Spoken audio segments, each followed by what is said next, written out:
നമഃശിവായ. ഓം ശ്രീ ഗുരുഭ്യോ നമഃ. നമ്മുടെ മനസ്സ് എങ്ങനെ പൂർണ്ണ നിയന്ത്രണത്തിലാക്കാം എന്നതിനെ കുറിച്ചിട്ടാണ് ഗുരു നമുക്ക് സന്ദേശം തരുന്നത്. ശ്രദ്ധ ആവശ്യമുള്ള കാര്യങ്ങളിൽ വേണ്ടത്ര ശ്രദ്ധ ഇല്ലാതിരിക്കുക എന്നത് പല വ്യക്തികളിലും കാണുന്ന ഒരു സ്വഭാവ വൈകല്യമാണ്. ഈ ജാഗ്രതക്കുറവ് ചിലപ്പോഴൊക്കെ അപകടങ്ങൾക്കും കാരണമാകാം.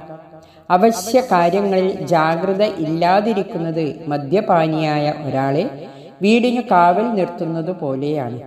കള്ളന്മാർക്ക് അയാളെ വളരെ എളുപ്പം സ്വാധീനിക്കാനും നമ്മുടെ വീട്ടിൽ കയറി വിലപ്പെട്ടതെല്ലാം അപഹരിക്കാനും സാധിക്കും. അതുകൊണ്ട് നമ്മുടെ ഓരോ പ്രവൃത്തിയിലും ബോധത്തെ കൊണ്ടുവരിക എന്നത് അത്യാവശ്യമാണ്. ജാഗ്രത എന്നതുകൊണ്ട് ഉദ്ദേശിക്കുന്നത് നമ്മുടെ ചിന്തയിലും വാക്കിലും പ്രവൃത്തിയിലും ശ്രദ്ധയും വിവേകവും കൊണ്ടുവരിക എന്നതാണ്. പ്രവൃത്തിയേക്കാൾ സൂക്ഷ്മമാണ് വാക്ക്, വാക്കിനേക്കാൾ സൂക്ഷ്മമാണ് ചിന്ത. അത് കാരണം പ്രവൃത്തിയിൽ ബോധം കൊണ്ടുവരിക എന്നതിനേക്കാൾ പ്രയാസമാണ് നമ്മുടെ വാക്കുകളിൽ ബോധം കൊണ്ടുവരിക എന്നത്.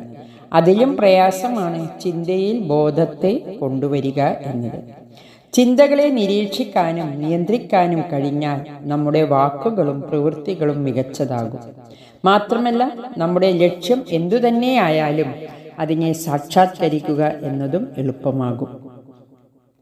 ആത്മീയ ജീവിതം നയിക്കാൻ ആഗ്രഹിച്ച ഒരു ധനിക യുവാവ് ഒരു ഗുരുവിൽ നിന്ന് സന്യാസ ദീക്ഷ സ്വീകരിച്ചു. സന്യാസി ഭിക്ഷയെടുത്ത് ജീവിക്കണമെന്നതാണ് ആചാരം. എന്നാൽ ആ യുവാവ് അതുവരെ ആഡംബര ജീവിതം നയിച്ചിരുന്നതിനാൽ ഗുരു അയാളോട് നീ ഉടൻ തന്നെ ഭിക്ഷയെടുക്കണമെന്നില്ല, കുറച്ചു കാലം ഒരു ഭക്തയുടെ വീട്ടിൽ നിന്ന് ആഹാരം കഴിച്ചാൽ മതിയാകും എന്ന് നിർദ്ദേശിച്ചു. അടുത്ത ദിവസം ആ ഭക്തയുടെ വീട്ടിലേക്ക് നടന്നു പോകവേ യുവാവ് ഭക്ഷണത്തെക്കുറിച്ച് ചിന്തിക്കുകയും തൻ്റെ ഇഷ്ടവിഭവങ്ങൾ പലതും ഓർമ്മയിൽ വരികയും ചെയ്തു. അതൊക്കെ ഇനി എന്നാണ് കഴിക്കാനാകുക എന്നും ചിന്തിച്ചു. ഭക്തയുടെ വീട്ടിലെത്തിയ ശേഷം അവർ ഭക്ഷണം മുന്നിൽ വെച്ചപ്പോൾ അയാൾ അമ്പരന്നു. കാരണം തൻ്റെ ഇഷ്ടവിഭവങ്ങൾ തന്നെയായിരുന്നു ഭക്ത വിളമ്പിയത്. ഭക്ഷണം കഴിഞ്ഞപ്പോൾ ഒന്ന് കിടന്നു വിശ്രമിച്ചാൽ കൊള്ളാം എന്ന് അയാൾ ചിന്തിച്ചു. ഉടനെ ആ ഭക്ത പറഞ്ഞു, താങ്കൾ ഭക്ഷണം കഴിച്ചതല്ലേ ഉള്ളൂ, കുറച്ചു നേരം കിടന്ന് വിശ്രമിച്ച ശേഷം പോയിക്കൊള്ളൂ. ഇത് കേട്ടതോടെ യുവാവ് ഒന്നുകൂടി അമ്പരന്നു. താൻ ചിന്തിക്കുന്നതൊക്കെ അവർ അറിയുന്നു എന്ന സംശയം അയാളിൽ ഉദിച്ചു. തിരിച്ചു പോകാറായപ്പോൾ വെയിലത്ത് ആശ്രമം വരെ നടക്കണമല്ലോ എന്ന് യുവാവ് ചിന്തിച്ചു. ഉടനെ ആ ഭക്ത പറഞ്ഞു, സന്യാസിയായ അങ്ങ് എന്തിനാണ് ഇങ്ങനെ ചിന്തിക്കുന്നത്? ഗുരുവിൻ്റെ കൃപയാകുന്ന തണൽ എപ്പോഴും അങ്ങയുടെ മേൽ ഉണ്ടല്ലോ. ഇത് കേട്ടപ്പോൾ യുവാവ് ഒന്ന് ഞെട്ടി. ആകാംക്ഷ അടക്കാനാകാതെ അയാൾ ചോദിച്ചു, എൻ്റെ ഓരോ ചിന്തയും നിങ്ങൾ അറിയുന്നുണ്ടോ? ഭക്ത പറഞ്ഞു, തീർച്ചയായും ഞാൻ അങ്ങയുടെ ഓരോ ചിന്തയും അറിയുന്നുണ്ട്. യുവാവ് വല്ലാതെ പരിഭ്രമിച്ചു.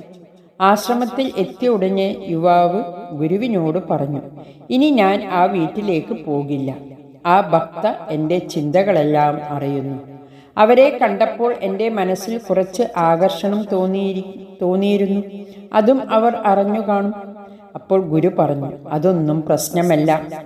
തെറ്റിൽ നിന്നേ ഒരാൾക്ക് ശരിയിലേക്ക് പോകാൻ കഴിയൂ. ഞാൻ പറയുന്നതുവരെ നീ അവിടെ പോകുക തന്നെ വേണം. യുവാവ് അത് അനുസരിച്ചു. ആ വീട്ടിലേക്ക് പോകുന്ന സമയം മുഴുവൻ അയാൾ സ്വന്തം ചിന്തകളെ നിരീക്ഷിക്കാൻ തുടങ്ങി. ആ ജാഗ്രത കാരണം കുറച്ചു ദിവസങ്ങൾ കൊണ്ട് അയാളുടെ മനസ്സിൽ ചിന്തകൾ കുറഞ്ഞു വന്നു. ക്രമേണ സ്വന്തം ശ്വാസവും ഹൃദയമിടിപ്പും പോലും അയാളുടെ ശ്രദ്ധയിൽപ്പെടാൻ തുടങ്ങി. ഒരു ദിവസം ആ വീടിൻ്റെ പടികൾ കയറുമ്പോൾ അയാളുടെ ചിന്തകൾ പൂർണ്ണമായും നിലച്ചു. മനസ്സ് നിശ്ചലമായി. അയാൾ പൂർണ്ണ ബോധാവസ്ഥയിലേക്ക് ഉയർന്നു. പരിശ്രമം കൊണ്ട് നമുക്ക് ഈ അവസ്ഥയെ പ്രാപിക്കാം. പൂർണ്ണമായ ഉണർവ്, പൂർണ്ണമായ ജാഗ്രത, ഒപ്പം പൂർണ്ണമായ നിസ്സംഗതയും. അതിനെയാണ് സാക്ഷിഭാവം എന്ന് പറയുന്നത്.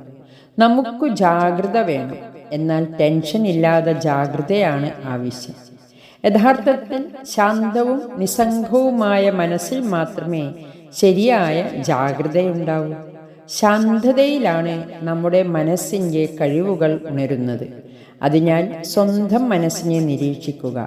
തെറ്റായ ചിന്തകളെ അടിച്ചമർത്താൻ നോക്കേണ്ട. എന്നാൽ അവയെ പ്രോത്സാഹിപ്പിക്കുകയും വേണ്ട. അവയോട് പ്രതികരിക്കാതിരുന്നാൽ മാത്രം മതിയാകും. ചിന്തകൾക്കും ആഗ്രഹങ്ങൾക്കും ഊർജം നൽകാതെ സാക്ഷിഭാവത്തിൽ അവയെ വീക്ഷിക്കുക. അപ്പോൾ ചിന്തകളും ആഗ്രഹങ്ങളും സ്വയം അടങ്ങിക്കൊള്ളും. മനസ്സിനെ നിരീക്ഷിക്കാൻ ഏറ്റവും പറ്റിയ സമയം ധ്യാന സമയമാണ്. ധ്യാന സമയത്ത് മനസ്സിൽ ആവർത്തിച്ചു വരുന്ന ചിന്തകൾ ഏതൊക്കെയെന്ന് ധ്യാനം കഴിഞ്ഞ ഉടനെ എഴുതി വെക്കണം. അങ്ങനെ നമ്മുടെ ഓരോ പോരായ്മകളെക്കുറിച്ചും ബോധവാന്മാരാകുമ്പോൾ അവ ക്രമേണ കുറഞ്ഞു വരും. അങ്ങനെ മനസ്സ് പൂർണ്ണ നിയന്ത്രണത്തിൽ വരും. ഹരി ഓം നമഃ ശിവായ.